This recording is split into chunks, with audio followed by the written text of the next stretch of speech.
Baik, Assalamualaikum warahmatullahi wabarakatuh. Kepada yang terhormat Bapak Rizal selaku dosen pengampu dari mata kuliah BLKL. Di sini saya Dian Mustika Ratri dan rekan saya Nur Istijabah akan menerangkan pengertian dan produk-produk bank penghimpun dana.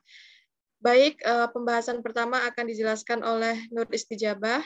Saya persilahkan. Pengertian bank secara umum, fungsi dan jenis-jenisnya. Bank adalah sebuah lembaga intermediasi keuangan umumnya didirikan dengan kewenangan menerima simpanan uang, meminjamkan uang, dan menerbitkan promes atau yang dikenal sebagai banknot. Kata bank berasal dari bahasa Italia banca yang berarti tempat penukaran uang. Sejarah dan fungsi bank di Indonesia. Pada tahun 5 Juli 1946, Bank Negara Indonesia atau kata lain BNI didirikan negara. Bank milik pemerintah pertama di Indonesia yang pertama berfungsi mengedarkan alat pembayaran uang. Pada tahun 1 Juli 1953, The Javas Bank atau DJB dinasionalisasi menjadi Bank Indonesia sebagai bank sentral negara. Memiliki fungsi kebijakan moneter, kebijakan perbankan, dan bertugas memperlancar lalu lintas pembayaran. Pada tanggal 26 Oktober 1988, pemerintah mengumumkan keputusan Presiden nomor 38 tentang Bank Perkreditan Rakyat atau yang biasa disebut BPR.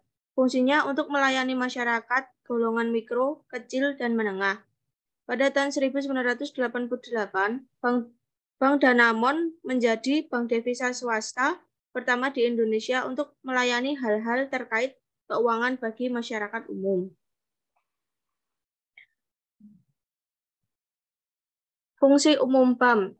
Fungsi umum bank, 1. Penghimpun dana. Maksudnya adalah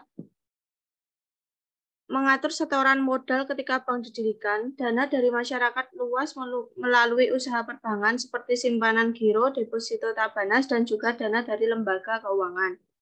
Yang kedua, penyalur dana pada masyarakat. Dana yang telah dikumpulkan bank dapat disalurkan kepada masyarakat. Bentuk yang diberikan kepada masyarakat adalah kredit, surat-surat berharga, penyertaan, juga pemilikan harta tetap. Yang ketiga, pengawas lalu lintas uang. Salah satu tugas bank lainnya adalah mengawasi aktivitas keuangan yang terjadi seperti kegiatan pengiriman uang, inkaso, kartu kredit, dan lain-lain. Fungsi khusus bank yang pertama, agent of trust, yang berarti lembaga yang berlandaskan nilai kepercayaan. Masyarakat harus bisa memiliki rasa percaya untuk melakukan semua kegiatan operasional terkait perbankan dengan lembaga ini. Yang kedua, agent of development. Bank sebagai agent of development adalah kemampuan bank untuk mengajak masyarakat melakukan investasi, konsumsi, distribusi, dan jasa dengan menggunakan media uang. Development yang dimaksud dalam agent of development adalah perkembangan perekonomian masyarakat. Yang ketiga, agent of service. Bank sebagai agent of service yaitu bank menawarkan beragam jasa keuangan. Contoh jasa keuangan yang biasa ditawarkan bank adalah penyimpanan dana, pemberian pinjaman, transfer dana, dan lain sebagainya. Jenis-jenis bank yang nomor satu, bank sentral. Bank sentral adalah instansi yang bertanggung jawab terhadap kebijakan moneter suatu negara. Tugas dari bank sentral adalah menjaga stabilitas harga atau nilai mata uang dalam suatu negara. Contohnya rupiah di Indonesia. Yang kedua, bank umum. Bank umum merupakan bank yang melakukan kegiatan usaha secara konvensional maupun berdasarkan prinsip syariah. Pada intinya, bank umum memberikan layanan jasa dalam lalu lintas pembayaran. Badan usaha ini memiliki wewenang menghimpun dana dari masyarakat. Yang ketiga, bank perkreditan rakyat atau biasa disebut BPR adalah salah satu jenis dari bank yang hanya menerima simpanan dalam bentuk deposito berjangka, tabungan, atau bentuk lainnya yang dipersamakan. Bank ini menyalurkan dana tersebut sebagai upaya BPR. Biasanya BPR ditemukan di kota-kota kecil yang dekat dengan masyarakat yang membutuhkan. Yang keempat, bank milik pemerintah. Jenis bank selanjutnya adalah bank milik pemerintah. Beberapa contoh, Bank milik pemerintah negara diantaranya seperti BNI dan BTN. Jenis bank ini memiliki dua macam, yaitu menjadi milik negara dan juga milik daerah. Yang kelima, merupakan bank milik swasta. Tidak seperti bank milik pemerintah, saham dari milik bank swasta dipegang oleh individu atau lembaga tertentu yang memiliki kewarganegaraan Indonesia. Contohnya seperti BCA, Bank Danamon, Bank Muamalat, dan sebagainya. Yang keenam merupakan bank asing, di mana kepemilikan dari bank ini dipegang oleh pihak asing atau luar negeri di Indonesia. Biasanya jenis bank yang terdapat di Indonesia ini merupakan cabang dari bank luar negeri. Bank ini pun bisa dikelola oleh swasta maupun pemerintah asing. Contohnya seperti Standard Chartered Bank, Bank of Tokyo, dan sebagainya. Yang ketujuh, bank campuran. Jenis bank ini merupakan bank milik campuran, di mana saham dari bank ini dipegang oleh pihak luar dan dalam negeri, sehingga pemilik saham dari bank campuran merupakan pihak asing dan pihak swasta nasional. Yang kedelapan, bank investasi. Bank investasi merupakan lembaga keuangan yang berfokus menciptakan modal untuk perusahaan hingga pemerintah. Fungsi utama dari bank ini yaitu sebagai perantara dalam melakukan transaksi keuangan yang kompleks, contohnya seperti penjaminan emisi. Baik, terima kasih untuk Isti.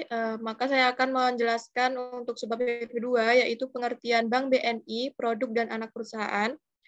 Bank BNI sendiri merupakan bank BUMN pertama yang menjadi perusahaan publik setelah mencatatkan sahamnya ke dalam Bursa Efek Jakarta dan Bursa Efek di Surabaya pada tahun 1996. Dalam memberikan layanan finansial secara terpadu, BNI didukung oleh sejumlah perusahaan anak atau anak perusahaan, yaitu Bank BNI Syariah, BNI Multifinance, BNI Sekuritas, BNI Life Insurance, BNI Ventures, BNI Remittance, dan BNI Mayora. BNI menawarkan layanan penyimpanan maupun fasilitas pinjaman baik pada segmen korporasi, menengah maupun kecil. Beberapa produk dan layanan terbaik telah disesuaikan dengan kebutuhan nasabah sejak kecil, remaja, dewasa, hingga pensiun. Nah, produk-produk Bank BNI ini yang pertama ada BNI Taplus, yang kedua ada BNI Taplus Muda, yang ketiga ada BNI Taplus Bisnis, dan yang keempat itu ada BNI Tapa, yang kelima ada BNI Tapma, yang keenam ada BNI Haji, yang ketujuh ada BNI Tapenas, dan yang kedelapan ada BNI Taplus Anak, kemudian yang kesembilan ada BNI Simpan Pelajar, yang ke-10 ada BNI Tabunganku, kemudian ada BNI Giro, dan ada juga BNI Deposito, BNI Dolar, dan BNI Duo. Kemudian produk lain dari Bank BNI itu ada M-Banking BNI, kemudian ada transaksi pasar uang, dan produk dari investasi. Dan ini adalah terdapat lambang-lambang atau simbol dari anak perusahaan Bank BNI. Kemudian secara lebih rincinya maka akan dapat dijelaskan pada website resmi dari BNI yaitu bni.co.id. Di situ banyak sekali ada banyak sekali tulisan atau artikel yang memuat tentang sejarahnya. Itu adalah website resmi dari BNI. Kemudian banyak juga fitur-fitur yang menjelaskan apa itu produk-produk dari Bank BNI, kemudian ada juga produk lain Bank BNI, serta penjelasan dari anak perusahaan Bank BNI.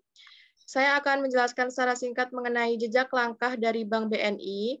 Jadi Bank BNI itu dimulai dari tahun 1946 itu berdirinya PT Bank Negara Indonesia atau Persero, TBK sebagai bank pertama milik negara, berfungsi sebagai bank sentral dan bank umum.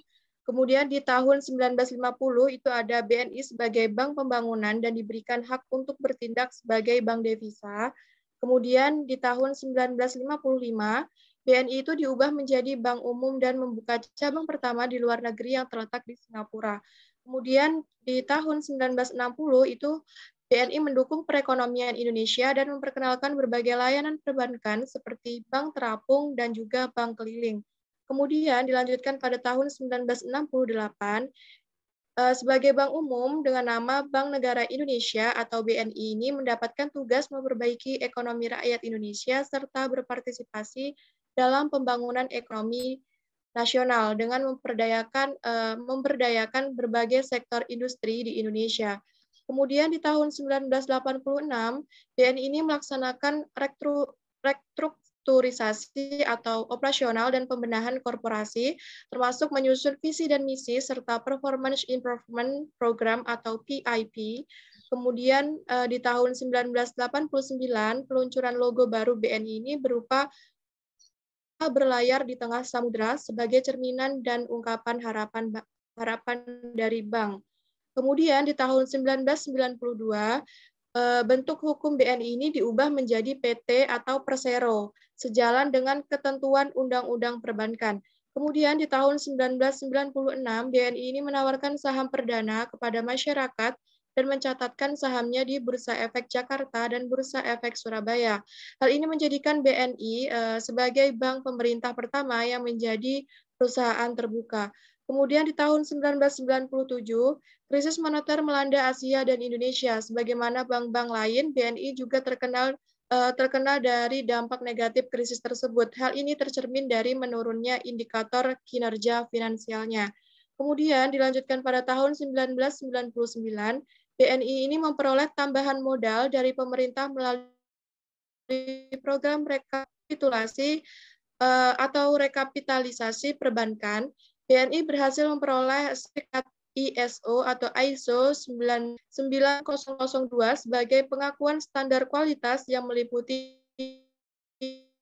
unit pemrosesan sama. Kemudian 2004 itu BNI meluncurkan logo dan identitas korporat baru sejalan dengan upaya membangun citra bank yang kokoh dalam menghadapi persaingan. Kemudian di tahun 2007 BNI ini menerbitkan saham baru yang dicatatkan di Bursa Efek Jakarta dan Bursa Efek Surabaya bersamaan dengan program divestasi saham pemerintah. Selesainya kedua program tersebut memiliki kepemilikan publik meningkat menjadi 23,64%. Kemudian di 2008, di bawah tim manajemen yang baru, BNI itu melangkah meningkatkan nilai di tengah-tengah krisis ekonomi global dengan memperkuat landasan finansial melalui 5 strategi utama, yaitu yang pertama kecukupan pencadangan kerugian, kemudian yang kedua peningkatan kualitas aktiva, yang ketiga itu ada fokus pada profitabilitas, dan yang keempat itu menciptakan model bisnis, kemudian yang kelima itu adalah mempertahankan struktur biaya yang efisien. Kemudian di tahun 2009, pemegang saham BNI itu menyetujui untuk memisahkan unit usaha syariah BNI menjadi entitas bisnis yang independen. Kemudian di tahun 2010, BNI itu menerbitkan saham baru melalui penawaran umum terbatas atau rights issue, sehingga kepemilikan publik itu meningkat menjadi 40%. Kemudian di tahun 2012, itu BNI menerbitkan global bond melalui kantor cabang London senilai 500 juta US dollar, kemudian global bond ini didaftarkan pada Bursa Efek di Singapura.